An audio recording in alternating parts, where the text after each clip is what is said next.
கர்த்தருடைய பரிசுத்த நாமத்திற்கு மகிமை உண்டாவதாக. கிறிஸ்துவுக்குள் மிகவும் பிரியமான அன்பு சகோதர சகோதரிகளே,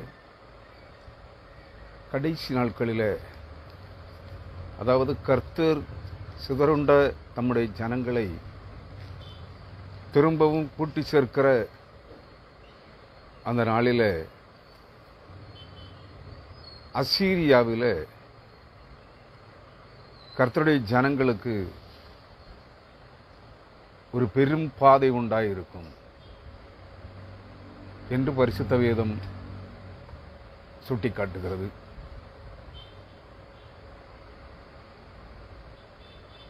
மீண்டும் ஒரு முறை தேவன் பூமியின் கடைசி நாட்களில் பூமி எங்கும் சிதறுண்டலைகிற சிதறடிக்கப்பட்ட தம்முடைய ஜனங்களை மீட்டு ரட்சித்து பூமியின் 4 திசைகளிலும் இருந்து கூட்டி சேர்க்கிற நாளில்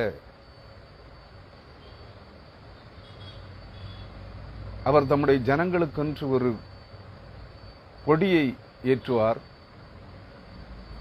அந்நாளில் அந்த கொடியின் பின்னால் அணிவகுத்து மீதியாயிருக்கிற அனைத்து தேவனுடைய ஜனங்களும் கர்த்தருடைய ஸ்தானத்திற்கு கடந்து வரும்படி அசீரியா தேசத்தில் ஒரு பெரும் பாதை உண்டாயிருக்கும் என்று கர்த்தராகிய ஆண்டவர் ஏசாயா தீர்க்கதரிசியின் மூலமாக முன்னுரைத்து வைத்திருக்கிற ஒரு தீர்க்க தரிசன வார்த்தையை நாம் இந்த நாளில் தியானிக்க இருக்கிறோம். கிறிஸ்துவுக்குள் அருமையானவர்களே, ஏசாயா தீர்க்கதரிசியின் புஸ்தகம் 11ஆம் அதிகாரம்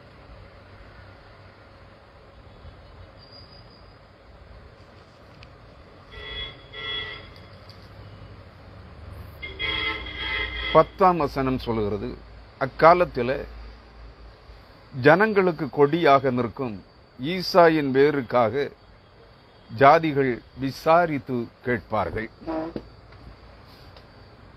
அவருடைய தாபர ஸ்தலம் மகிமையாய் இருக்கும். யார் இந்த ஈசாயின் வேர்?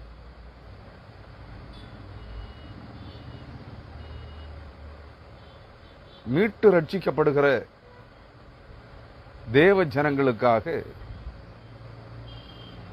கொடியாக நிற்கும் ஈசாயின் வேர். அதே ஏசாயா 11ஆம் அதிகாரம் 1, 2 ஆகிய வசனங்கள் சொல்லுகிறது, ஈசா என்னும் அடிமரத்திலிருந்து ஒரு துளிர் தோன்றி அவன் வேர்களிலிருந்து ஒரு கிளை எழும்பி செழிக்கும். ஞானத்தையும் உணர்வையும் அருளும் ஆவியும், ஆலோசனையையும் பலனையும் அருளும் ஆவியும், அறிவையும் கர்த்தருக்கு பயப்படுகிற பயத்தையும் அருளும் ஆவியுமாகிய கர்த்தருடைய ஆவியானவர் அவர் மேல் தங்கியிருப்பார் என்று சொல்லப்பட்டிருக்கிறது. யார் இந்த ஈசாயின் அடிமரத்திலிருந்து தோன்றுகிற துளிர், அதன் கிளை என்பதை நாம் அனைவரும் அறிவோம். கர்த்தரும் மீட்பருமாகிய ஆண்டவர் இயேசு கிறிஸ்துவே இந்த ஈசாயின் வேர் என்று பரிசுத்த வேதாகமம் சொல்கிறது. ஈசா என்னும் அடிமரத்திலிருந்து தோன்றிய வேர், அதாவது தாவீதின் வேரும் யூதாவின் ராஜசிங்கவுமாயிருக்கிற ஆண்டவராகிய இயேசு கிறிஸ்துவே அந்த ஈசாயின் வேர். அவரிடத்தில் ஞானத்தின் ஆவியும் ஞானத்தையும் உணர்வையும் அருளும் ஆவியும், ஆலோசனையையும் பலனையும் அருளும் ஆவியும், அறிவையும் கர்த்தருக்கு பயப்படுகிற பயத்தையும் அருளும் ஆவியுமாகிய கர்த்தருடைய ஆவியானவர் அவர் மேல் தங்கியிருப்பார். தாவீதின் வழிமரபில் வந்து பிறந்த இயேசு என்னும் தேவகுமாரன் அல்லது இயேசு என்னும் மனுஷகுமாரனிடத்தில் ஞானத்தின் ஆவியாக,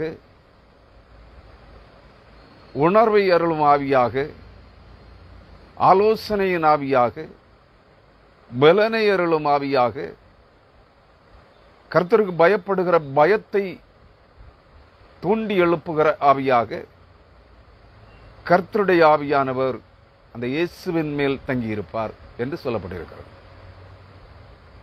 இதை நாம் அறிவோம். இயேசு 30ஆம் வயதில் யோர்தான் ஆற்றிலே ஞானஸ்நானம் பெற்று கரையேறுகிற போது வானம் திறக்கப்பட்டு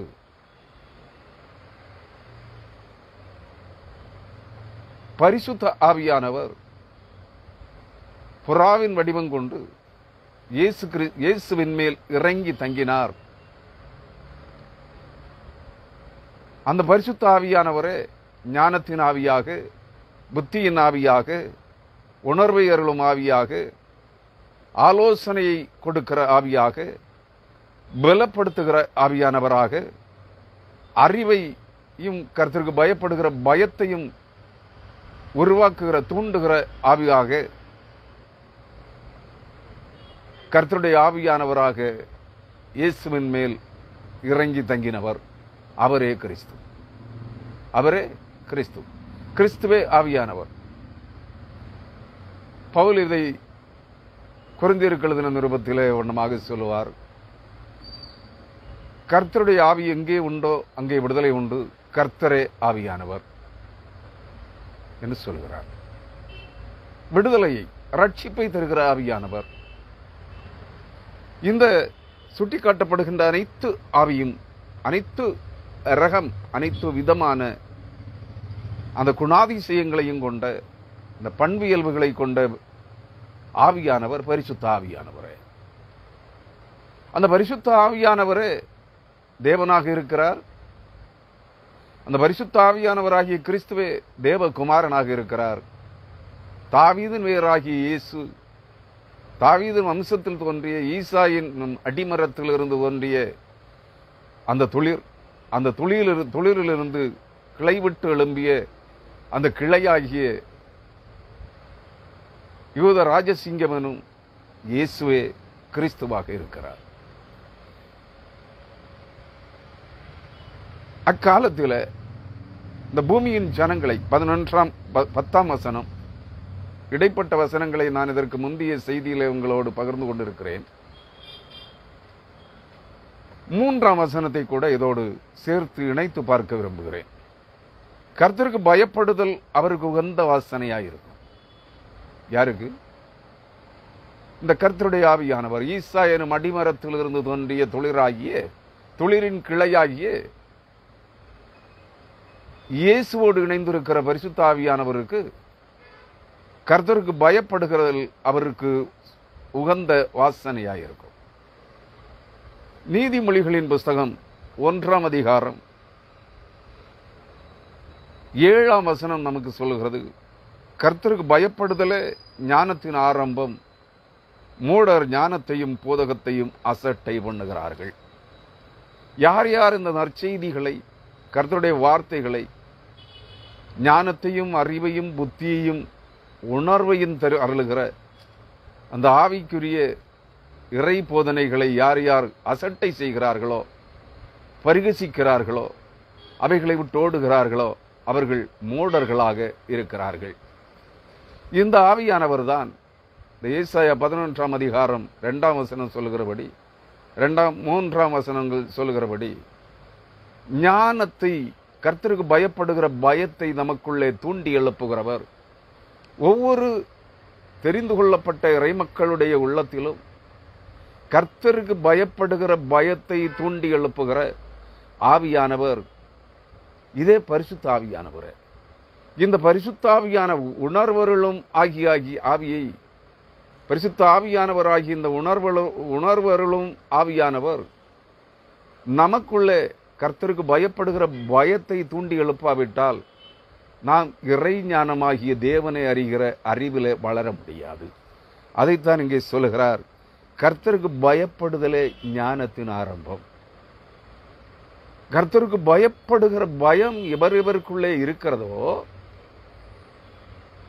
சாதாரண மனிதனாக இருக்கலாம், இறை ஊழியர்களாக இருக்கலாம், போதகர்களாக இருக்கலாம், தீர்க்கதரிசிகளாக இருக்கலாம், அப்போஸ்தலர்களாக இருக்கலாம், இறைப்பணியாளர்களாக இருக்கலாம், திருச்சபை மூப்பர்களாக இருக்கலாம், திருச்சபையிலே நிர்வாக பொறுப்புகளிலே பணியாற்றுகின்ற டீக்கன்மார், அதாவது திருச்சபை மூப்பர்களாக, பிரதிநிதித்துவ மூப்பர்களாக இருக்கலாம்.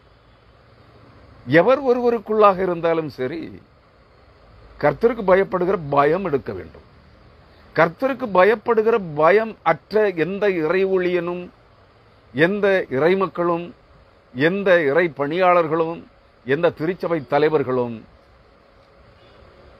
ஞானத்தை பெறவே முடியாது. தேவனை அறிந்திருக்கிற அறிவை அவர்கள் ஒரு நாளும் பெற்றுக்கொள்வதில்லை. காரணம், அவர்களுக்கு பதவி வெறி,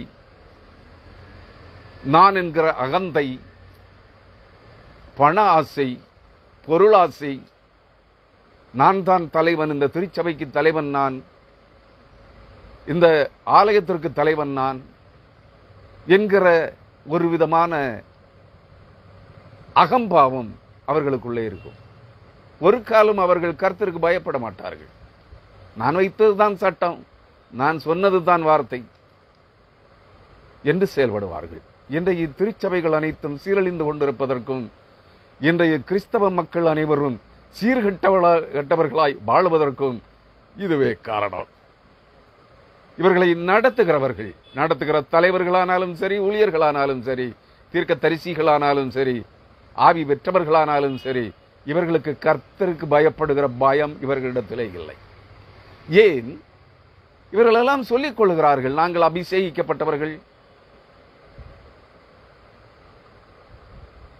ஆவியானவரால் நிரப்பப்பட்டவர்கள், கர்த்தருடைய பணிக்கென்று அழைத்து அனுப்பப்பட்டவர்கள், அதிகாரப்படுத்தப்பட்டவர்கள் என்று சொல்லுகிறார்கள்.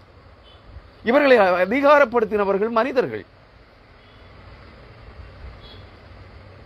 தற்பெருமையும் அகந்தையும் ஆணவமும் நிறைந்த திருச்சபை தலைவர்கள் தான் இவர்களை ஏற்படுத்தி இருக்கிறார்கள்.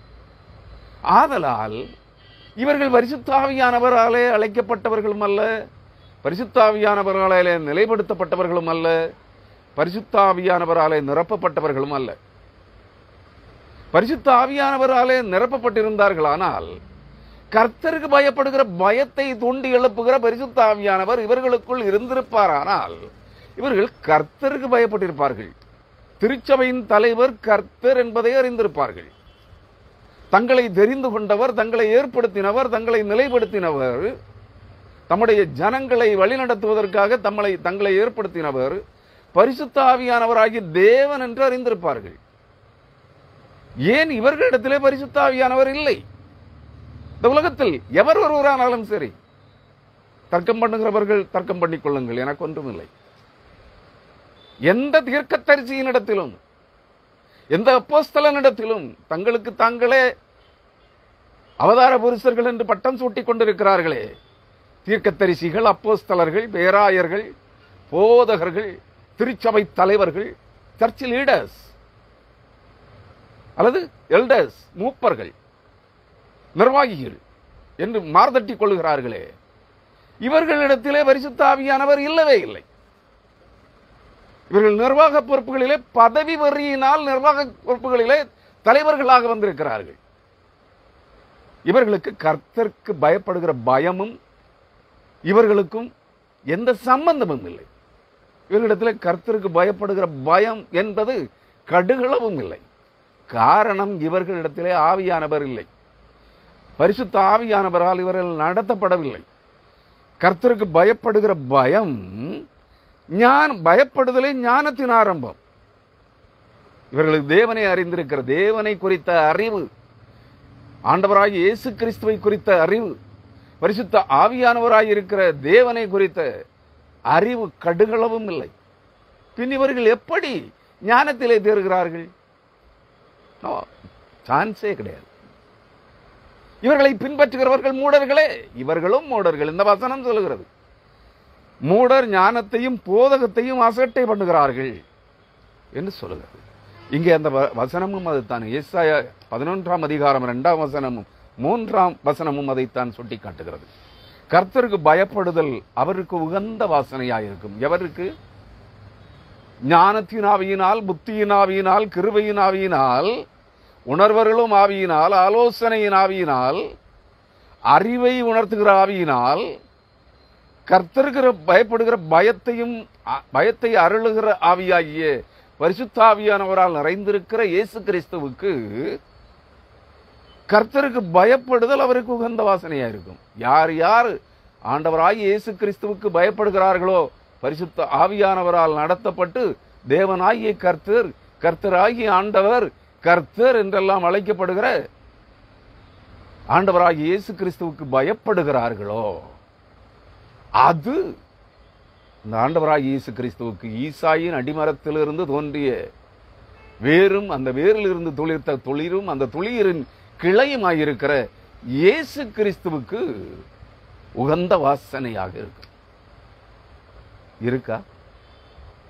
முதலில் அன்பான இந்த செய்தியை கேட்கிற அன்பான சகோதர சகோதரிகளே, உங்களை வழிநடத்துகிற உங்கள் திருச்சபை போதகர்களுக்கோ, உங்களை நடத்துகிற நீங்கள் குறி கேட்கிற தீர்க்க தரிசிகளுக்கோ, உங்களை ஆசீர்வதிக்கிற ஆசீர்வாத அப்போஸ்தலர்களுக்கோ, ஆசீர்வாத பிரசங்கிகளுக்கோ, உங்களுக்கோ கர்த்தருக்கு பயப்படுகிற பயம் என்பது கடுகளவேனும் இருக்கிறதா என்பதை சிந்தித்து பாருங்கள். நான் யாரையும் குறை சொல்லவில்லை. அங்கே சொல்லுகிறார், அவர் தமது கண் கண்டபடி நியாயம் தீர்க்காமலும், எவர்? பரிசுத்த ஆவியானவரால் நிரப்பப்பட்டிருக்கிற இயேசு எனும் கிறிஸ்து. பரிசுத்த ஆவியானவர் தான் கிறிஸ்து. அந்த கிறிஸ்துவாகிய பரிசுத்த ஆவியானவரால் நிறைந்திருக்கிற நிரம்பி இருக்கிற இயேசு என்னும் ஈசாயின் அடிமரம், ஈசாயின் வேர், ஈசாயின் துளிர், ஈசாயின் கிளை, தாவீதின் வேரும் யூதாவின் ராஜசிங்கவுமாயிருக்கிற இயேசு கிறிஸ்து. இயேசு கிறிஸ்து தன் கண் கண்டபடி நியாயம் தீர்க்க மாட்டார், தமது காது கேட்டபடி தீர்ப்பு செய்ய மாட்டார். என்ன செய்வாராம்? நீதியின்படி ஏழைகளை நியாயம் விசாரிப்பாராம். யதார்த்தத்தின்படி, உண்மையின்படி, சமநிலை பிரமாணத்தின்படி. அவரிடத்தில் ஒரு சமநிலை பிரமாணம் இருக்கிறது. அந்த சமநிலை பிரமாணத்தின்படி பூமியில் உள்ள சிறுமையானவர்களுக்கு தீர்ப்பு செய்து பூமியை தமது வாக்கின் கோலால் அடித்து தமது வாயின் சுவாசத்தால் துன்மார்க்கரை சங்கரிப்பார். அங்கே பட்சபாதம் இராது, பாரபட்சம் இராது. எனக்கு வேண்டியவன் வேண்டாதவன் என்கிற அந்த பாரபட்சமே அங்கு இருக்காது. நீங்கள் அதை புரிந்து கொள்ள வேண்டும். 10ஆம் வசனத்திற்கு வருகிறேன். அக்காலத்திலே ஜனங்களுக்கு கொடியாக நிற்கும் ஈசாயின் வேருக்காக ஜாதிகள் விசாரித்து கேட்பார்கள். அவருடைய தாபர ஸ்தலம் மகிமையாயிருக்கும். யாராவது உங்ககிட்ட இயேசு கிறிஸ்து யார் என்று கேட்கிறார்களா? இயேசு கிறிஸ்து அங்கே இருக்கிறார். ஈசாயின் வேராகிய, தாவீதின் வேராகிய இயேசு கிறிஸ்து என்கிறவர் யார்? அவரை நான் எங்கே சென்றால் அடையாளம் காணலாம்? அவர் எங்கே செயலாற்றுகிறார்? அவருடைய செயல்பாடுகள் எப்படி இருக்கிறது என்று யாராகிலும் உங்களிடத்தில் கேட்கிறார்களா? கேட்க மாட்டாங்களே. அதான் நீங்க நாரடிக்கிறீங்களே. எல்லா ஊடகங்களிலும் நாரடித்துக் கொண்டிருக்கிறீர்களே. குத்தாட்டம், கும்மாளம், உளறல், குறி சொல்லுதல், பண ஆசை, பெண்ணாசை, மண்ணாசை, பொன்னாசை, ஆணவம், அகந்தை, தலைக்கணம், எல்லா மூடத்தனமும் நிறைந்த முட்டாள் கூட்டமாய் இன்றைய உலக கிறிஸ்தவம் மாறிக்கொண்டிருக்கிறதே. பொய்களும் புரட்டுகளும் பொய் சாட்சிகளும் நிறைந்த கபோதிகள் நிறைந்த கூட்டமாய் கிறிஸ்தவம் மாறிக்கொண்டிருக்கிறதே. எவன் ஒருவன் புறஜாதிகளில் இருந்து தாவீதின் வேராகி அல்லது ஈசாயின் வேராயிருக்கிற, ஈசாயினும் அடிமரத்தில் இருந்து தோன்றிய துளிர், அதிலிருந்து புறப்பட்ட கிளையாகிய தாவீதின் வேராகிய இயேசு கிறிஸ்து யார்? அவர் எங்கே இருக்கிறார்? அவரை எப்படி பின்பற்றலாம்? அவரை எங்கே சென்ற காணலாம் என்று விசாரிக்கிறவர்கள் யாராலும் உங்களிடத்தில் இருக்கிறார்களா? இல்லை. எல்லா கள்ள பிரசங்கியும், எல்லா அவதார புருஷர்களாய் தங்களை மாற்றிக்கொண்ட தீர்க்க தரிசிகளும், திருக்கு தரிசிகளும், கள்ள அப்பா தோழர்களும், கள்ள ஆவி பெற்றவர்களும் சொல்கிறார்கள், எங்களிடத்தில் இருக்கிறார் இயேசு கிறிஸ்து, நான் பிரசங்கிக்கிற இயேசுவை பின்பற்றுங்கள். யாரையா நீ பிரசங்கிக்கிற இயேசு? உங்களிடத்தில் நீதி இல்லை, நியாயம் இல்லை, தேவனை அறிகிற அறிவு இல்லை, பரிசுத்த ஆவியானவர் இல்லை. உங்களிடத்தில் எங்கே இயேசு கிறிஸ்து இருக்கிறார்? சிலுவையில் அறையப்படாத இயேசு என்கிற கள்ள கிறிஸ்து தான் உங்களிடத்தில் இருக்கிறான். அந்தி கிறிஸ்து சகல துரிச்சைகளுக்கும் இருப்பிடமாகிய பிசாசின் ஆவிகளே உங்களிடத்தில் இருக்கிறது. உங்களிடத்தில் யார் இயேசுவை விசாரித்தால் நீங்கள் இயேசுவை யாருக்கு காட்டுகிறீர்கள்? நீங்களே காணவில்லையே, நீங்களே இயேசு கிறிஸ்துவை அறியவில்லையே, பின் எப்படி மற்றவர்களுக்கு காண்பிப்பீர்கள்? இங்கே சொல்லுகிறார், ஈசாயின் வேருக்காக ஜாதிகள் விசாரித்து கேட்பார்கள். அவருடைய தாபர ஸ்தலம், அவர் தங்கியிருக்கிற வாசஸ்தலம், அவருடைய இல்லமாகிய அவருடைய ஆலயமாகிய வீடு, தேவாலயங்கள், தேவனால் தெரிந்து கொள்ளப்பட்ட இறைமக்கள். தேவாலயம் மனித கரங்களால் கட்டப்பட்ட கட்டிடங்கள் அல்ல. தேவாலயம் நீங்களே அந்த ஆலயம். இயேசு கிறிஸ்து உங்களில் வாழுகின்றார் என்றால், இயேசு கிறிஸ்துவை குறித்து விசாரிக்கிறவர்கள் உங்கள் வஸ்திரங்களை பிடித்துக் கொண்டு உங்களை பின் செல்வார்கள். சகரியா தீர்க்கதரிசியின் புஸ்தகம்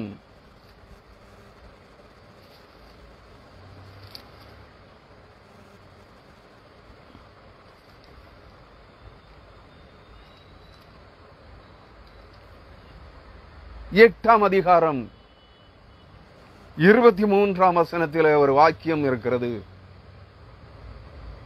அந்நாட்களில் அல்லது அந்த காலத்தில் பலவித பாசைக்காரராகிய புற ஜாதிகளில் 10 மனுஷர் ஒரு யூதனுடைய வஸ்திர தொங்கலை பிடித்துக் கொண்டு, அதாவது பரிசுத்த ஆவியினால் நிறைந்து இருதயம் சுத்திகரிக்கப்பட்டு இருதயத்தின் நுனித்தோல் விருத்த சேனம் பண்ணப்பட்டவனே யூதன். இருதயத்தின் நுனித்தோல் விருத்த சேனம் பண்ண தீய சிந்தனைகள், அக்கிரமங்கள், அருவருப்புகள் நிறைந்த பாவ இச்சைகள் நிறைந்த உன் மனசாட்சி சுத்திகரிக்கப்பட்டு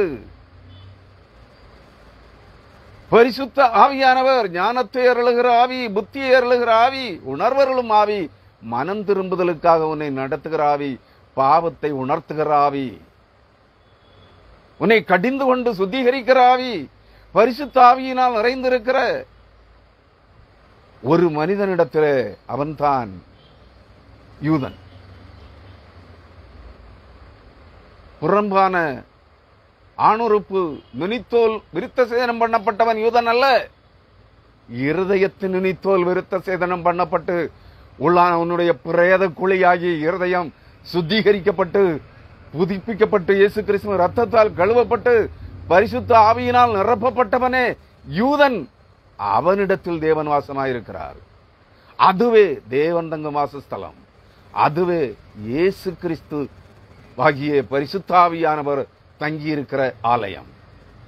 அப்படிப்பட்ட ஆலயமாய், தேவனுடைய ஆலயமாய் காணப்படுகிற ஒரு யூதனுடைய வஸ்திர தொங்கலை பிடித்துக் கொண்டு தேவன் உங்களோட இருக்கிறார் என்று கேள்விப்பட்டோம். தேவன் எங்கே என்று கேட்க மாட்டார்கள். இங்க என்ன சொல்லுகிறது? ஏசாயா 11ஆம் அதிகாரம், ஈசாயின் வேருக்காக ஜாதிகள் விசாரித்து கேட்பார்கள். அவருடைய தாபர ஸ்தலம், அவர் தங்குகிற ஆலயம் மகிமைப்பட்டிருக்கும், மகிமையாயிருக்கும். விசாரித்து கேட்பார்கள் என்று ஏசாயா சொல்லுகிறார். இங்கே சகரியா சொல்லுகிறார், விசாரித்து கேட்க மாட்டார்கள். தேவன் தங்கும் ஆலயமாகிய ஒவ்வொரு சுத்திகரிக்கப்பட்ட பரிசுத்தமாக்கப்பட்ட மனிதர்களை பார்க்கிற போது அவர்களிடத்திலே பரிசுத்தாவியானவர் இருக்கிறார்.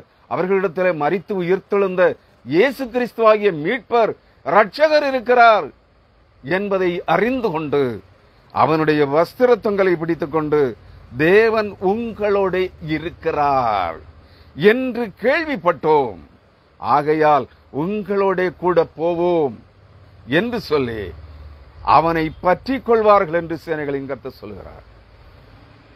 நான் கேட்கிறேன், கிறிஸ்துவுக்குள் அருமையானவர்களே, இந்த உலகத்தில் தங்களை தாங்களே அவதார புருஷர்களாக காட்டிக்கொள்ளுகின்ற முட்டாள் தீர்க்கதரிசிகளே, முட்டாள் அப்போஸ்தலர்களே, முட்டாள் போப்பாண்டவரே, முட்டாள் போதகர்களே, முட்டாள் ஊழியக்காரர்களே, முட்டாள் குறிசொலிகளே, முட்டாள் ஜப வீரர்களே, முட்டாள் காணிக்கை பொறுக்கிகளே, உலக ஆசீர்வாதங்களுக்காக கிறிஸ்துவை பின்பற்றுகிற ஓநாய்களின் கூட்டமே, உங்களிடத்தில் உங்களை பின்பற்றி கிறிஸ்துவை காண்பதற்காக உங்கள் வஸ்திரத்தங்களை பிடித்துக் கொண்டு ஒருவனாகிலும் உங்களோடு வருகிறானா? குறி கேட்கத்தான் வர்றான். கிறிஸ்துவை காண வேண்டும் என்று வரவில்லை,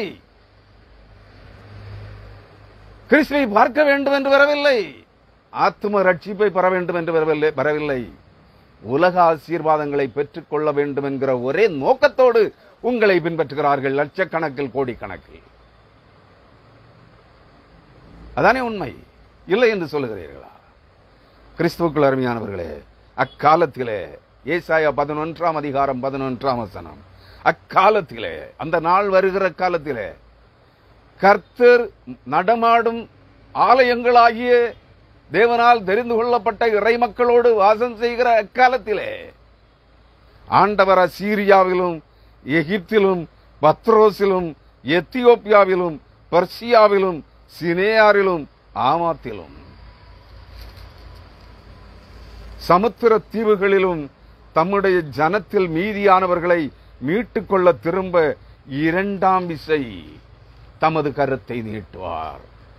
எங்க இல்லங்க? ஏறத்தாழ இந்த பூமி முழுவதும். அக்காலத்திலே ஆண்டவர் அசீரியாவிலும், அசீரியா இன்றைய ஈரான்,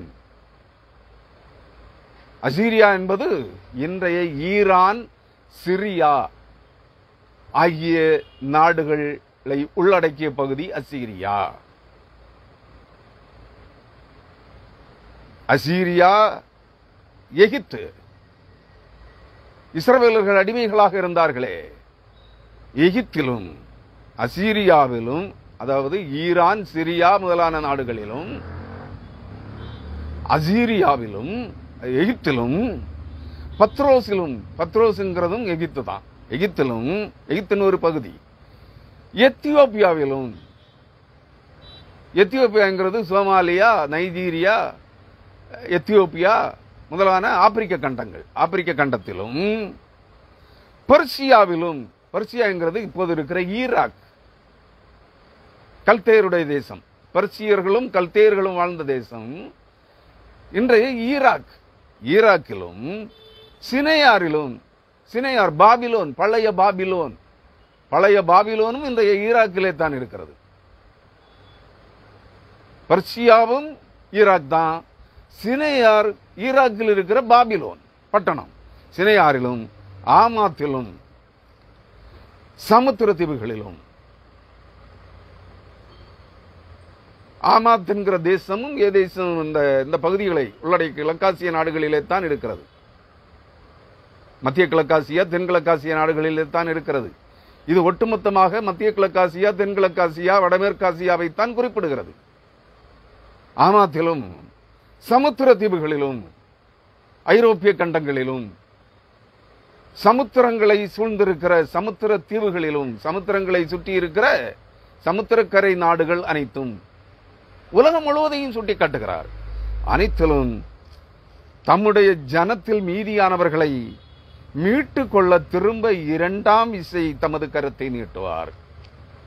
முதல் விசை எப்பொழுது தமது ஜனத்தை மீட்டுக் கொள்ள வந்தார்?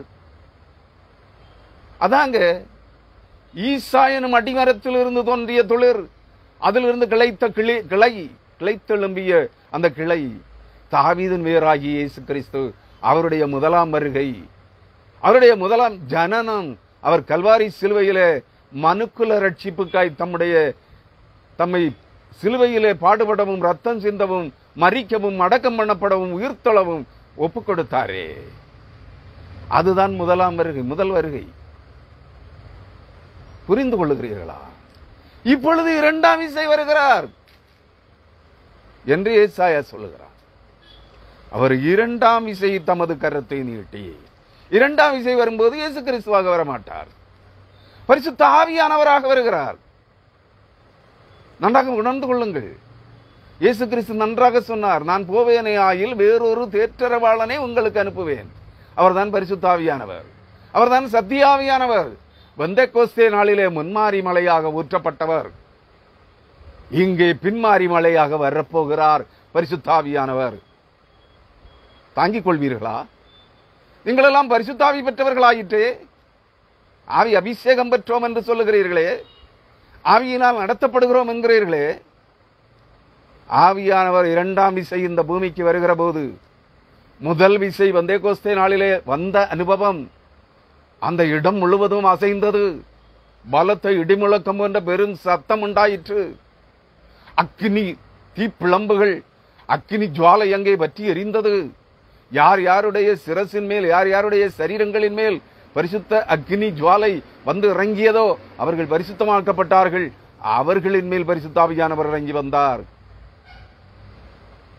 இங்கே இரண்டாம் விசை பின்மாரியாக வருகிற போது யோவேல் தீர்க்கதரிசி அவருடைய வருகைக்கு முன் அவருடைய சேனை அக்கினிமயமான குதிரை சேனையாயிருக்கும். அந்த அக்கினி முன்னாலே செழிப்புள்ள நிலங்கள், தோட்டங்கள் அனைத்தும், பூமி செழிப்பான தோட்டங்களைப் போலவும், அந்த பரிசுத்தாவியானவருடைய வருகை அக்கினி ஜுவாலையாக அவர் வருகிற போது, பட்சிக்கிற அக்னி ஜுவாலையாக வருகிறார். இஸ்ரவேலின் பரிசுத்தர் அக்னியும் அதன் பரிசுத்தர் அக்னி ஜுவாலையும் ஆகி, எல்லாரும் பரிசுத்தர் தான், ஒருவர் தான் 3 நிலைகளிலே சுட்டிக்காட்டப்படுகிறார். அக்கினி ஜுவாலையும் ஆகி நெறிஞ்சல்களை ஒரே நாளிலே பட்சித்து அளிப்பார். யோவேல் தீர்க்கதரிசியின் புத்தகத்தை படியுங்கள். அவருடைய வருகைக்கு முன்பாக, பரிசுத்த ஆவியானவருடைய இரண்டாம் வருகை, பின்மாறி மழை ஊற்றப்படுவதற்கு முன்பாக சகலமும், அந்த வசனத்தை எடுத்து வாசிக்கிறேன். யோவேல் 2ஆம் அதிகாரம் 1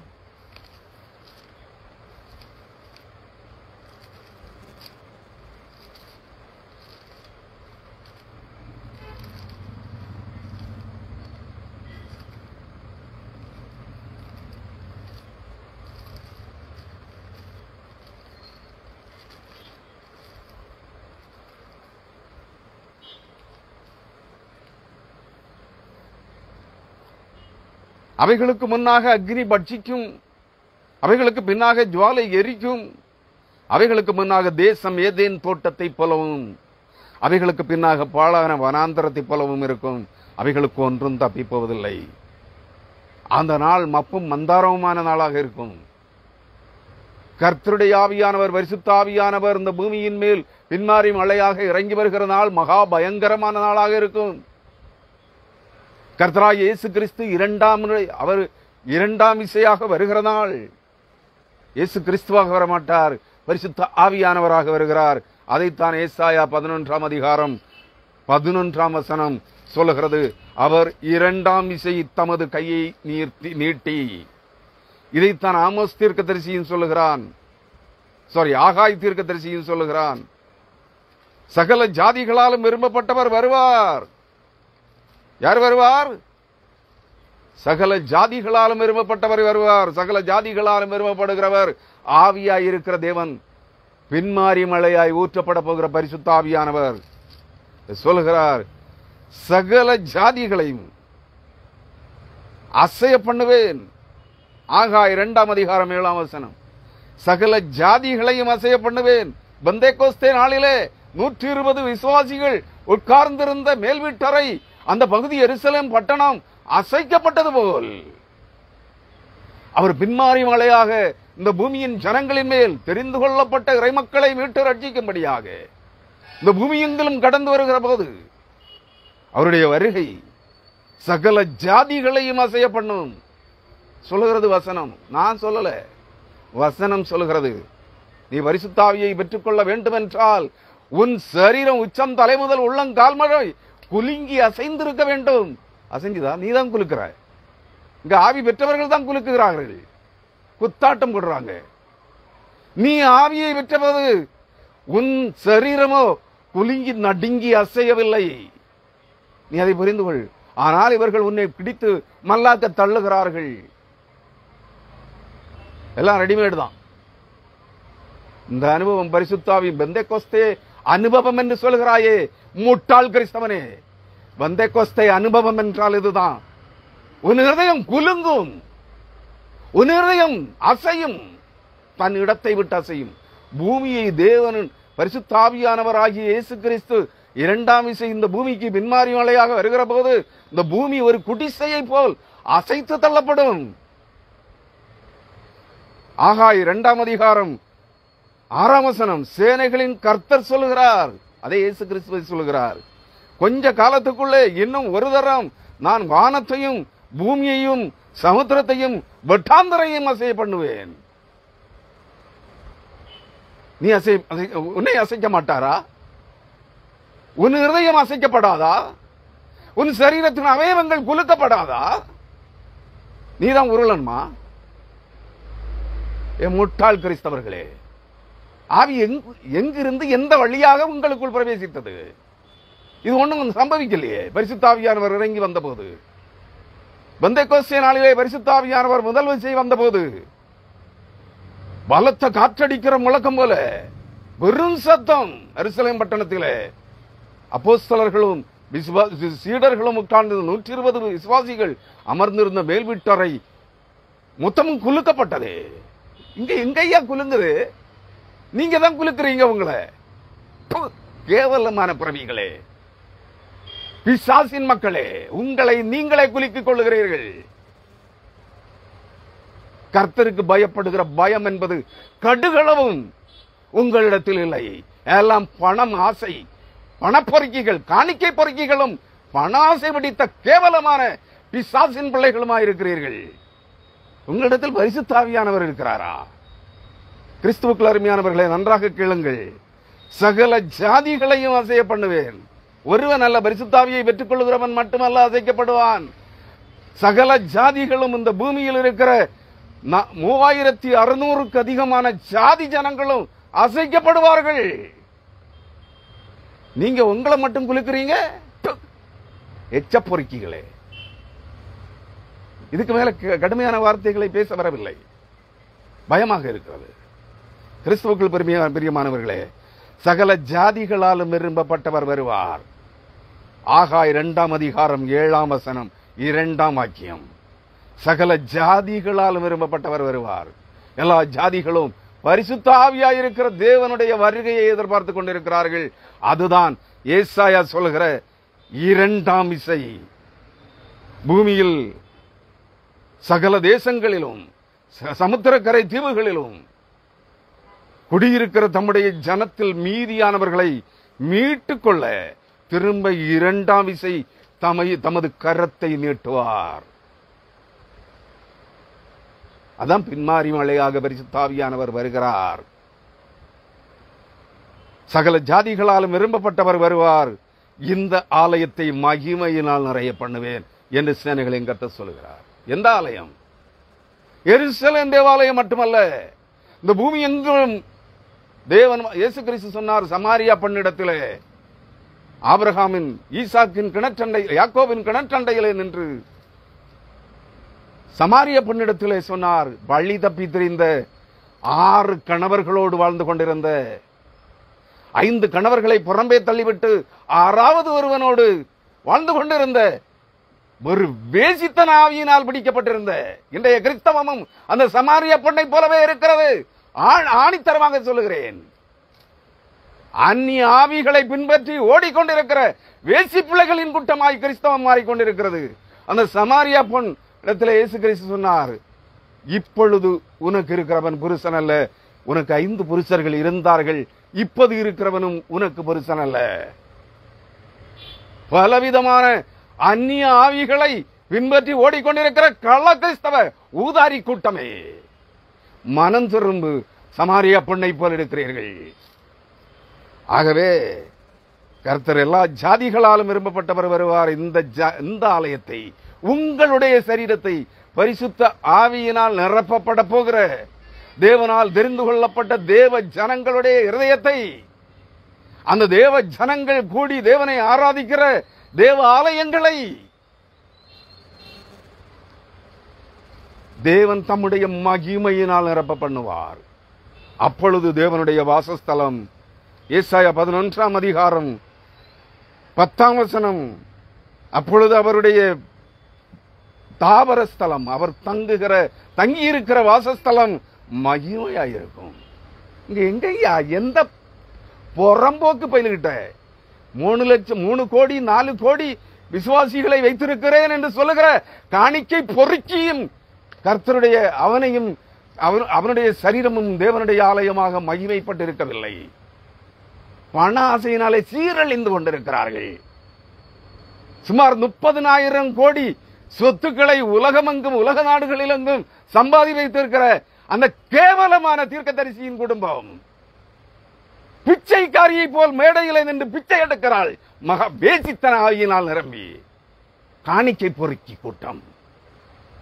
கனடாவில் ஒரு நாள் 25 லட்சம் ரூபாய் செலவு பண்ணி ஒரு லாட்ஜில் குடியிருக்கிறவங்க பொய் சாட்சி சொல்லுகிறாள். எங்க அக்கவுண்ட்ல ஜீரோ பேலன்ஸ் அக்கவுண்டே இருக்காது. எதுக்கு பொய் சொல்ற?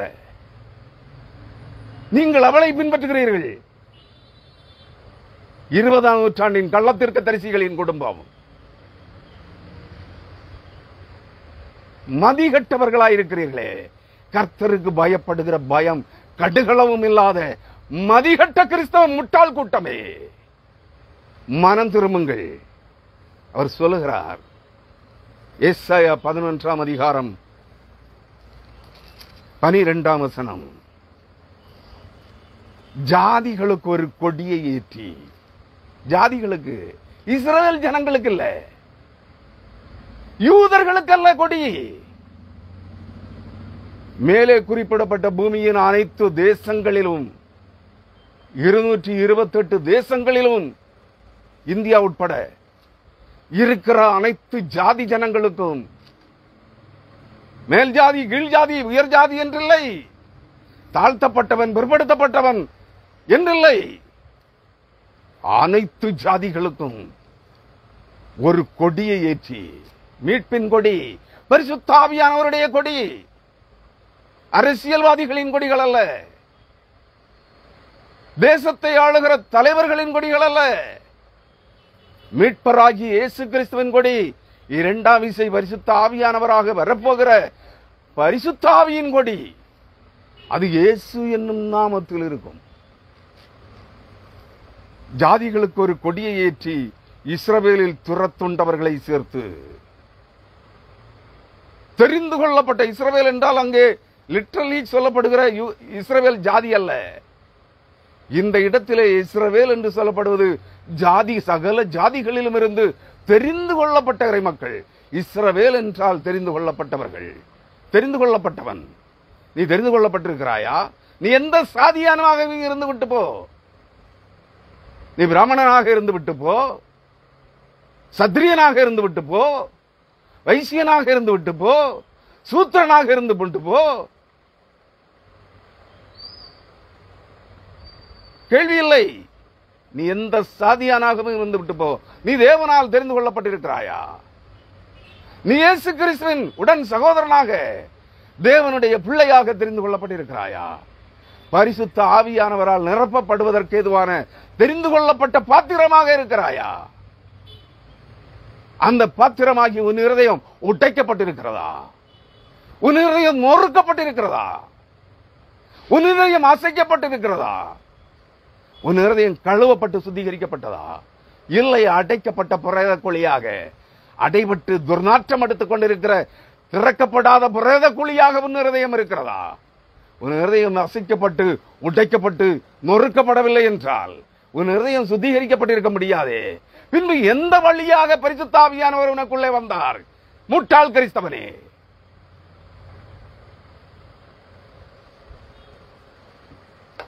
உனக்கு இதை ஜீரணித்துக் கொள்ள கஷ்டமாக இருந்தா உனக்கு அபிஷேகம் தந்தானே ஒரு புறம்போக்கு ஓ நாய், காணிக்கை பொறுக்கி நாய், அந்த காணிக்கை பொறுக்கி நாயை என்னிடத்தில் வர சொல். எந்த வழியாக உன்னிடத்தில் பரிசுத்த ஆவியானவர் வந்தார் என்று. உன் இருதயம் அசைக்கப்படாமல், உன் இருதயம் உடைக்கப்படாமல், உன் இருதயம் நொறுக்கப்படாமல், உன் இருதயம் திறக்கப்படாமல், உன் இருதயம் பரிசுத்த கிறிஸ்துவின் ரத்தத்தால் கழுவப்படாமல், உன் இருதயம் பரிசுத்தமாக்கப்படாமல், பரிசுத்த ஆவியானவர் உன் இருதயத்தில் எப்படி வந்தார்? எந்த வழியாக வந்தார்? சொல்ல முடியுமா?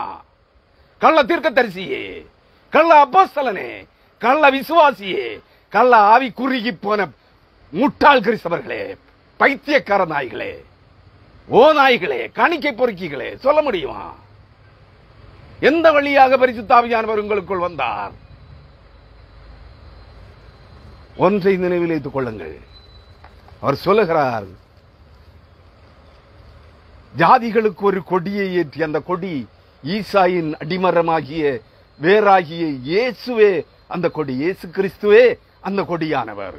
ஒரு கொடியை ஏற்றி இஸ்ரவேலில் தெரிந்து கொள்ள, பூமியின் சகல ஜாதி ஜனங்களிலும் இருந்து தெரிந்து கொள்ளப்பட்ட தேவனுடைய பிள்ளைகளாக தெரிந்து கொள்ளப்பட்ட தேவ ஜனங்கள் அனைவரையும், துரத்துண்டவர்கள் அனைவரையும் சேர்த்து, யூதாவில் சிதறடிக்கப்பட்டவர்களை பூமியின் 4 திசைகளில் இருந்து, யூதேயா தேசத்திலிருந்து இஸ்ரவேலர்கள் என்று அழைக்கப்படுகிற, யூதர்கள் என்று அழைக்கப்படுகிற இஸ்ரவேல் ஜனங்களை பூமியின் சகல தேசங்களிலும் சிதறடிக்கப்பட்டிருக்கிற அனைத்து ஜனங்களையும் பூமியின் 4 திசைகளிலும் இருந்து, வடக்கிலும் தெற்கிலும் மேற்கிலும் கிழக்கிலும் இருந்து கூட்டி சேர்த்து கூட்டி சேர்ப்பார். நாம் இருப்பது பூமியின் கிழக்கு கீழ் எல்லையில் இருக்கிறோம், பூமியின் கடையாந்தர எல்லையில் இருக்கிறோம். முதலாவது மீட்பு பூமியின் கடையாந்தர எல்லை கீழ் எல்லையில் இருந்து, சூரியன் உதிக்கிற திசையிலிருந்து தான் ஆரம்பமாகிறது. மறந்து விடாதே, இங்கிருந்து ஆரம்பமாகி பூமி எங்கிலும் நிரம்பி எருசலேமிலே சென்று முடியும். படித்திருக்கிறாயா வேதத்தை? பூமியின் கடையாந்தர எல்லை ஆழங்களில் இருந்து துவங்குகிறது. நன்றாக மனதில் வைத்துக்கொள். எப்ராஹிமின் பொறாமை அந்நாளில் நீங்கும். எப்ராஹிமின் பொறாமை, இருதயத்திலே தனக்கு அடுத்தவனை குறித்து பொறாமையும் காழ்ப்புணர்வும் கொண்டிருக்கிற எந்த புறம்போக்கு கிறிஸ்தவனா இருந்தாலும் சரி, அது சாதிவரியனாக இருந்தாலும் சரி, மதவரியனாக இருந்தாலும் சரி, பணவரி பிடித்தவனாக இருந்தாலும் சரி, காமவரி பிடித்தவனாக இருந்தாலும் சரி, உண்மை கிறிஸ்தவர்களை பார்த்து பொறாமை கொண்டிருக்கிறவர்களே, அந்த பொறாமை உங்களை விட்டு பரிசுத்தாவியானவர் வருகிற நாளிலே நீதியாய் நியாயம் விசாரித்து அரசாளுகிற பரிசுத்தாவியானவர் உங்களிலே இந்த பூமியிலே கடந்து வருகிற நாளிலே இந்த பொறாமை மாறும், எரிச்சல் மாறும், காய்மகாரம் மாறும். ஏன் இங்க ஒருத்தனிட்டை மாறல? இந்த பரிசுத்தவான் அந்த தன்னை பின்பற்றுகிறவர்களை அந்த பரிசுத்தவானுக்கு சபைக்கு போக கூடாதுங்கிறான், அந்த பரிசுத்தவான் இந்த பரிசுத்தவானுக்கு சபைக்கு போக கூடாதுங்கிறான். சபைக்கு சபை பிரிவினை, பொறாமை, எரிச்சல், எல்லாரும் பெந்தேகோஸ்தே சபையா? 5700 பிரிவு சபைகள் வைத்திருக்கிறீர்கள் உலகமெங்கிலும். 1990ஆம் ஆண்டு கணக்கெடுப்பின்படி 5700க்கு அதிகமான பெந்தேகோஸ்தே சபைகள் இருக்கு. பரிசுத்தாவியானவர் பிரிந்திருக்கிறாரா? எங்களிடத்தில் பரிசுத்தாவியானவர் இல்லை. நிறுவன திருச்சபைகள், புரட்டஸ்டாண்ட் திருச்சபைகளிலே, கத்தோலிக்க திருச்சபைகளிலே பரிசுத்தாவியானவர் இல்லை என்று கூச்சமில்லாமல், கூச்சநாச்சம் இல்லாமல் பேசுகிற முட்டாள் பெந்தேகோஸ்தேக்காரர்களே, உங்களுக்குள் பிரிவினை இல்லை, பொறாமை இல்லை. 5700க்கு அதிகமான பிரிவினை திருச்சபைகள் பெந்தேகோஸ்தே ஓநாதிகளிடத்தில் இருக்கிறது. இந்த காணிக்கை பொறுக்கி அசுத்தாவி கூட்டத்தினிடத்தில் இருக்கிறது. உங்களிடத்தில் பரிசுத்தாவியானவர் இருக்கிறாரா? சொல்ல முடியுமா? ஏன் உங்களுக்குள் பிரிவினை? எல்லாம் பெந்தேகோஸ்தே ஆவிதானே. ஏன் உங்களுக்குள் பிரிவினை? ஏன் பொறாமை? ஏன் எரிச்சல்? அசுத்தாவிகளால் நிறைந்த சாத்தானுடைய சந்ததிகளே, சாத்தானுடைய கூலிப்படைகளே, பிசாசின் அந்தி கிறிஸ்துவின் ஆவிகளே, உங்களுக்குள் பிரிவினை. 5700க்கு அதிகமான பிரிவினை சபைகள் உங்களுக்குள். பெந்தேகோஸ்தேக்காரன்ட்ட நாங்கள் ஆவி பெற்றவர்கள். நான் சொல்லுகிறேன், நீங்கள் ஆவியை பெறவில்லை, ஆவிக்குரியவர்கள் அல்ல, ஆவி குறுகி போனவர்கள், ஆவி குறுகி போனவர்கள் என்று சொல்லுகிறேன். தர்க்கத்துக்கு வர்றியா? வசன ஆதாரங்களோடு தர்க்கம் பண்றேன்னா வா. கிறிஸ்துவுக்கள் அருமையானவர்களே, நன்றாக நிதானமாக மனதில் வைத்துக் கொள்ளுங்கள். எபிராமின் பொறாமை நீங்கும், யூதாவின் சத்துருக்கள் சங்கரிக்கப்படுவார்கள். தேவாலயமாய் தெரிந்து கொள்ளப்பட்டிருக்கிற தேவ ஜனங்களுடைய பரிசுத்த ஆவியானவராகிய தேவன் வாசம் பண்ணுகிற தேவாலயங்களாய் தெரிந்து கொள்ளப்பட்டிருக்கிற தேவ ஜனங்களுக்கு விரோதமாய் எழும்புகிற அனைத்து சத்துருக்களும், அவன் கிறிஸ்தவனானாலும் சரி, அவன் யூதனானாலும் சரி, அவன் முஸ்லீமானாலும் சரி, அவன் இந்துவானாலும் சரி, அவர்கள் சங்கரிக்கப்படுவார்கள். தெரியுமா உனக்கு? உனக்கு ஒரு சின்ன பிரச்சனைனா போலீஸ் ஸ்டேஷனுக்கு ஓடுற, நடு ரோட்டில் உட்கார்ந்து கலகம் பண்ற, வந்த கோஸ்தை ஆவி பெற்றவனே, உனக்கு ஆவி எந்த வழியா வந்தீங்க? அது என்ன ஆவி? அது என்ன ஆவி? உனக்கு திருச்சபையில பிரச்சனை வந்த உடனே நீ தான் பிரச்சனையை உருவாக்குற. நீயே பிரச்சனையை உருவாக்கிட்டு அடுத்தவன் உன்னை சகிக்க முடியாம உனக்கிட்ட நீ நிறுத்து அப்படின்னு சொன்னா, நீ கூச்சல் போடுறத நிறுத்து, அந்நியவாச உளறல, பைத்தியக்கார மாதிரி உளர்ற பேச்ச நிறுத்து, கூக்குளிக்கிறத, கூவுறத, ஊழையிடுறத நிறுத்து, சபைக்குள்ள மட்டும் ஆராதனையை வச்சுக்கோ, வெளியில கேட்க வேண்டாம், பக்கத்து வீடுகளுக்கு தொந்தரவு கொடுக்காத அப்படின்னா நீ அவனுக்கு எதிராக கலகம் பண்ற. என்ன உன்னை ஏறி அடிக்க வந்தான்னு நீ நடு ரோட்டில் உட்கார்ந்து தர்ணா பண்ற, போராட்டம் பண்ற. உனக்குள்ள ஆவி எங்க இருக்கு? எங்கயா இருக்கு? உனக்குன்னு பாணிக்க பொறுக்குகிற கள்ள பொய் சொல்லுகிற கள்ள வக்கீல்களின் கூட்டத்தை வைத்திருக்கிறாய். உங்களுக்கு ஒரு சங்கம் இருக்கு. ஒரு சங்கமா? ஒரு சங்கம் இருந்தா பிரச்சனை இல்லையா? 108 சங்கம் வச்சிருக்கிற கிறிஸ்தவ சங்கம் எதுக்கு? அரசியல்வாதியாதி. இவ்வுலகம் எங்களுக்குரியதல்ல, எங்களுடைய குடியிருப்பு பரலோகத்தில் இருக்கிறதுன்னு வாய்களிய கத்துற. உனக்கு எதுக்கு அந்த பூமியில சங்கம்? உனக்கு எதுக்கு அரசியல்? உனக்கு எதுக்கு வக்காலத்து வாங்க வக்கீல்? உன்னிட்டதான் பரிசுத்த ஆவியானவர் இருக்கிறாரே. நீதியாய் நியாயம் விசாரித்து நீதி வழங்குகிற கர்த்தர் உன்னிடத்தில் இருக்கிறார் என்று சொல்லுகிறாய். கேவலமான பொய்யர்களே, பொய்யனும் பொய்க்கு பிதாவுமாகிய பிசாசின் மக்களே, மனம் திரும்ப மாட்டீர்களா? சூடு சொரணையே கிடையாது அவங்களுக்கு. கிறிஸ்துவுக்குள் அருமையானவர்களே, அவர் சொல்லுகிறார், யூதாவின் சத்துருக்கள் சங்கரிக்கப்படுவார்கள். நீ லிட்டரலா யூதாங்கிறத எடுக்காத. யூதா என்பதற்கு உள்ளத்தில் இருதயம் விருத்த சேதனம் பண்ணப்பட்டவனே, உள்ளத்தில் யூதனானவனே யூதன், புறம்பே ஆணுறுப்பின் நுனித்தோல் விருத்த சேதனம் பண்ணப்பட்டவன் யூதன் அல்ல. உன் இருதயம் அசைக்கப்பட்டு உடைக்கப்பட்டு நொறுக்கப்பட்டு திறக்கப்பட்டு அது கிறிஸ்துவ ரத்தத்தால் கழுவப்பட்டு சுத்திகரிக்கப்பட்டிருக்க வேண்டும். அதுதான் இருதயத்தின் நுனித்தோல் விருத்த சேதனம் பண்ணப்படுதல். தேவனுடைய தேவன் தங்கும் பரிசுத்த ஆவியானவராகிய தேவன் தங்கியிருக்கும் வாசஸ்தலமாக உன் சரீரம் உன் இருதயம் மாற்றப்பட்டிருக்க வேண்டும். நீதான் யூதன். இது கூட அர்த்தம் தெரியல உனக்கு? உங்கள்ட்ட ஆவி குறுகி போயிருக்கு. கிறிஸ்துவுக்குள் அருமையானவர்களே, நினைவில் வைத்துக் கொள்ளுங்கள், எபிராயிம் யூதாவின் மேல் பொறாமையாய் இருக்க மாட்டான். யூதா எபிராயிமை துன்பப்படுத்தவும் மாட்டான். நீ சக கிறிஸ்தவர்களே துன்பப்படுத்துகிறாய். உனக்கு காணிக்க கொடுக்கிற உன் திருச்சபையில் இருக்கிற ஏழை விசுவாசிகளையே துன்பப்படுத்துகிறாய், சபிக்கிறாய். 50,000 காணிக்க கொடுத்தா ஆசீர்வதிக்கிற. அந்த 50,000 காணிக்க பணம் திருடி கொள்ள வந்தானா, கொள்ளையடிச்சு கொண்டு வந்தானா, விபச்சார தொழில் செய்து கொண்டு வந்தானா, பல பெண்களை கெடுத்து நிர்மூலமாக்கி சீரழித்து பணம் சம்பாதித்து காணிக்க வச்சானா, இல்ல சாராயம் விற்று காணிக்க கொண்டு வந்தானா, இல்ல கைகூலி லஞ்சம் வாங்கி காணிக்க கொண்டு வச்சானா, இல்ல வட்டிக்கு கொடுத்து வட்டி பணத்தை காணிக்க கொண்டு வச்சானா, இங்கிறதெல்லாம் யோசிக்க மாட்டேங்கிற. நீ 50,000 காணிக்க கொடுக்கிறவன தோல்ல கை போட்டு ஆசீர்வாதம் பண்ற, 5 ரூபாய் காணிக்க கொடுக்கிறவன சபிக்கிற. உனக்கு பரிசுத்த ஆவி எந்த வழியாக வந்தது? உன்னிடத்தில் இருக்கிற ஆவி எது? சொல்வாயா? கிறிஸ்துவுக்குள் அருமையானவர்களே, மனம் திரும்புங்கள்.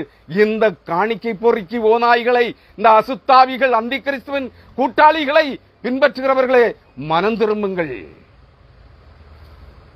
அவர்கள் இருவரும் ஏகமாய் கூடி மேற்கே இருக்கிற பெலிஸ்தருடைய எல்லைகளின் மேல் பாய்ந்து கீழ்த்திசையாரை கொள்ளையிட்டு ஏதோமின் மேலும் மோவாபின் மேலும் கை போடுவார்கள். அம்மோன் புத்திரர் அவர்களுக்கு கீழ்ப்படிவார்கள். இன்றைக்கு இஸ்ரவேல் தேசத்திற்கு விரோதமாய் யுத்தம் செய்து கொண்டிருக்கிறார்களே பெலிஸ்தியர்கள், அதாவது பலஸ்தீனியர்கள், ஹமாஸ் இயக்க தீவிரவாதிகள், இசபுல்லா இயக்க தீவிரவாதிகள், அசீரியர்கள், ஈரானியர்கள், சீரியர்கள், அம்மோனியர்கள், மோவாவியர்கள், இவர்கள் எல்லாம் இந்த ஜாதிகளை சார்ந்தவர்கள். இஸ்மவேலர்கள் என்று எண்ணிக்கொள்ளாதீர்கள். ஆபிரகாமுக்கு ஆகார் பெற்ற இஸ்மவேலின் பிள்ளைகள் அல்ல இவர்கள்.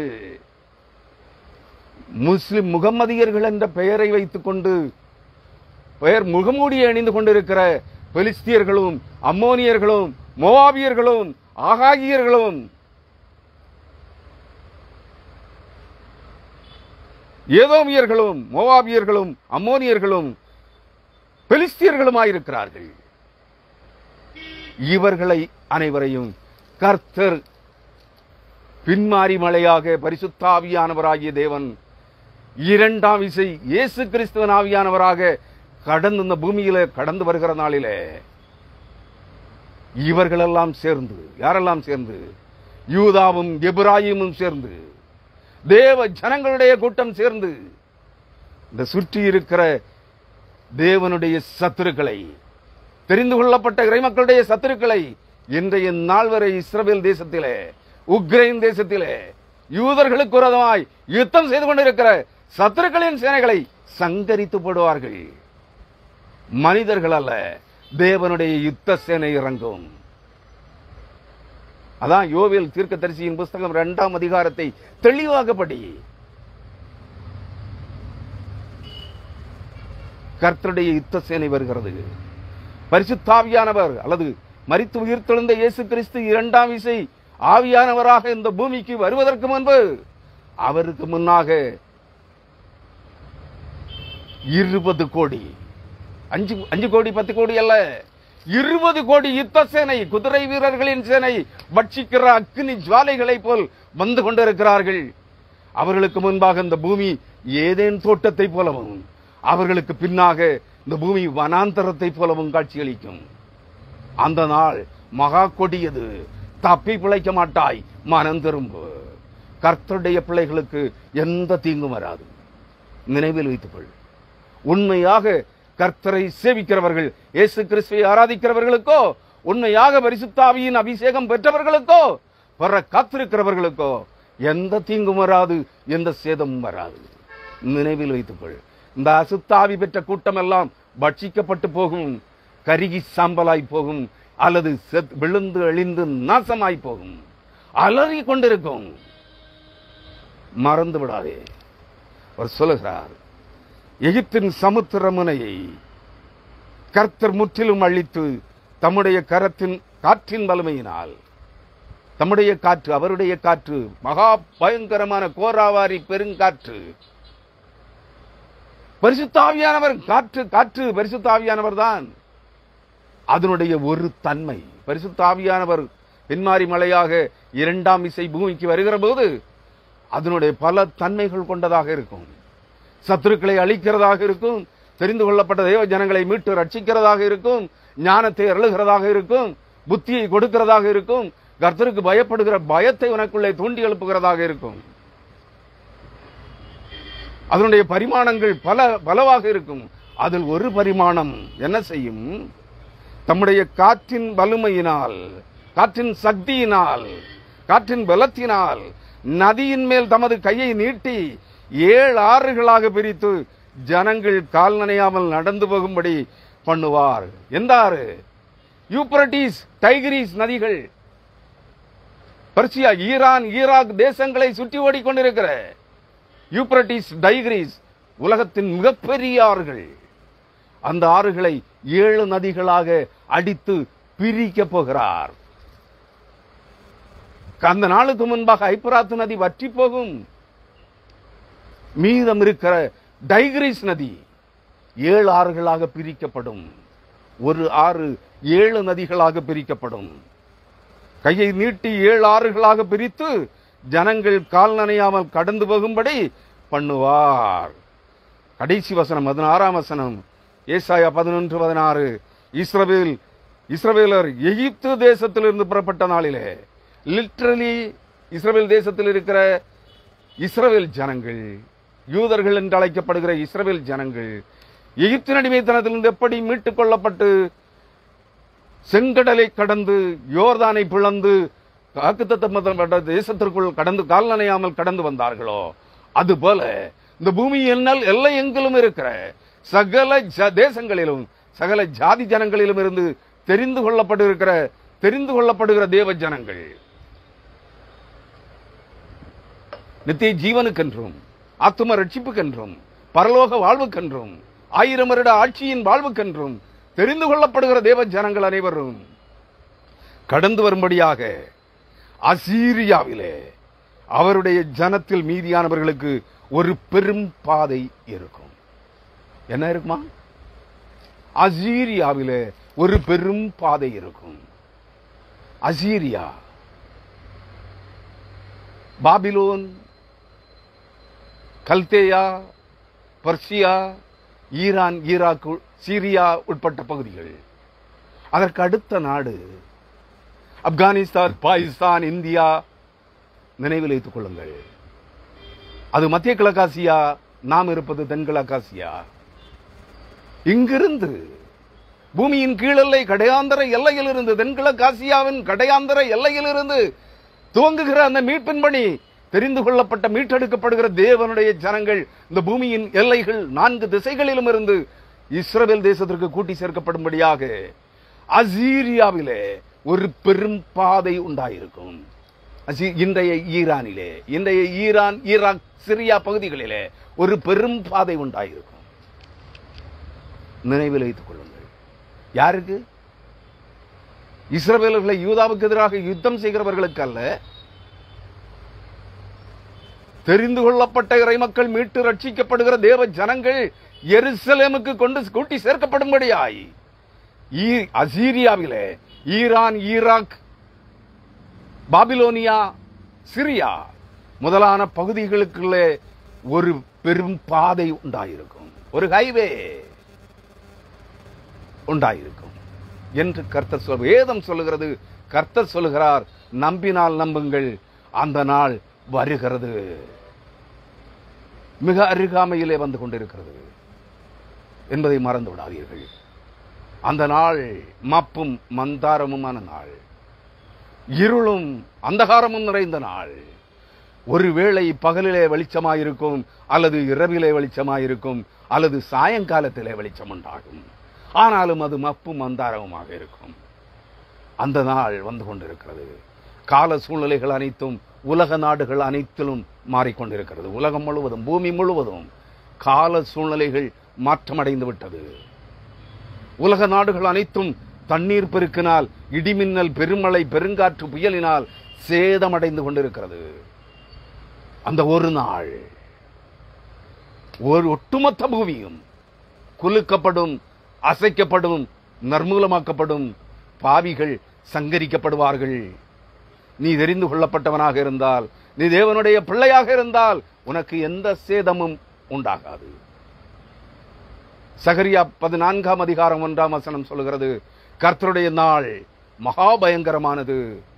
அந்த நாளிலே உன் நடுவிலே கொள்ளையிடப்பட்டது அனைத்தும், கர்த்தருடைய நாமத்தினால் கொள்ளையிடப்பட்டவைகளும், கொள்ளைக்காரர்களின் கூட்டத்தால் உன்னிடத்திலிருந்து கொள்ளையாடப்பட்டு சூறையாடப்பட்டவைகளும் மீட்டெடுக்கப்பட்டு உன் நடுவிலே அவைகள் பங்கிடப்படும். அது தேவாலயங்களானாலும் சரி, தேவாலய சொத்துக்களானாலும் சரி, தேவாலய காணிக்கைகளானாலும் சரி, கர்த்தருக்கென்று ஊழியங்களுக்கென்று நீங்கள் கொடுத்த காணிக்கைகளானாலும் சரி, அனைத்தும் உங்கள் நடுவிலே பங்கிடப்படும். கொள்ளை போனது அனைத்தும் கொள்ளையிடப்பட்டு மீட்டெடுக்கப்படும். எப்படி உங்களிடத்தில் கர்த்தருடைய நாமத்தை சொல்லி, பரிசுத்த ஆவியின் பெயரை சொல்லி, கர்த்தருக்கென்று ஊழியங்களுக்கென்று கொள்ளையடித்தார்களோ, அவைகள் அனைத்தும் அதே கர்த்தருடைய நாமத்தினாலே அவர்களிடமிருந்து பிடுங்கப்பட்டு உங்களுக்கு பங்கிடப்படும் என்று வேதம் சொல்லுகிறது. அந்த நாள் உங்கள் அருகே வந்து கொண்டிருக்கிறது. மனம் இருந்தால் மார்க்கம் உண்டு, நம்பிக்கை உண்டென்றால் இந்த வார்த்தைகளை கேளுங்கள், தியானியுங்கள். கர்த்தர் வருகிறார். கர்த்தர் இயேசு கிறிஸ்து தம்முடைய ஆவியை இரண்டாம் இசை இந்த பூமிக்கு அனுப்ப போகிறார். அவர் தமது கையை நீட்டி, இரண்டாம் இசை தம்முடைய கையை நீட்டி இந்த பூமியின் ஜனங்களை மீட்டு ரட்சித்து பூமியின் 4 திசைகளிலும் இருந்து கூட்டி சேர்க்கப் போகிறார். அல்லேலூயா, ஆமேன்.